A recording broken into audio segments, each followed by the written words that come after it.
Il est environ minuit et demi. L'aube du 15 avril 1912 ne va pas tarder à se lever sur les eaux glacées de l'océan Atlantique Nord. Nous naviguons à bord du Carpathia, paquebot de la compagnie Cunard Line. Harold Thomas Cotham, seul opérateur radio du navire, s'apprête à terminer son service pour aller prendre un repos bien mérité. Il se retire dans ses quartiers, se déshabille, mais garde son casque d'écoute jusqu'au dernier instant. Soudain, il intercepte des tentatives de connexion avec le paquebot Titanic, navire de la White Star Line, concurrente de la Cunard Line.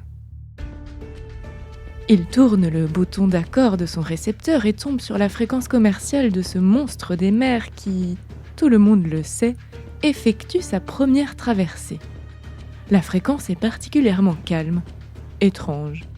Il décide alors de transmettre un message aux opérateurs du Titanic pour demander s'ils sont au courant que des tentatives de connexion leur sont envoyées. Avant même la fin de sa transmission, Harold Cotham reçoit une réponse. « Venez immédiatement, avons heurté un iceberg. » Un véritable message de détresse. Éberlué, Cotham demande une confirmation. « Avez-vous besoin d'aide ?» La réponse est claire.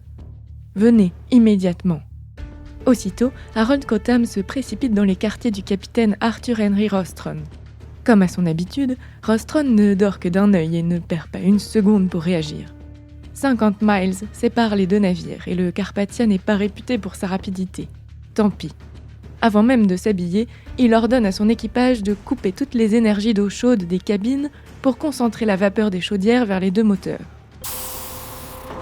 Malgré le danger de la dérive des icebergs, le Carpathia navigue à une vitesse inouïe pour ce paquebot de 17,7 nœuds, soit 35 km/h. Cap sur le Titanic. Et il faudra plusieurs heures pour arriver sur les lieux. Pendant ce temps, le capitaine prépare son bateau. On réquisitionne les médecins à bord, on prépare des chambres, on demande aux passagers de se tenir prêts à aider. À 1h45, Harold Cotham transmet un nouveau message du Titanic à son capitaine. « Venez aussi vite que possible, mon vieux, salle des machines envahie par l'eau jusqu'aux chaudières. » Puis, plus rien. Il n'y aura pas d'autre message. L'heure est grave. Il faut s'attendre à tout.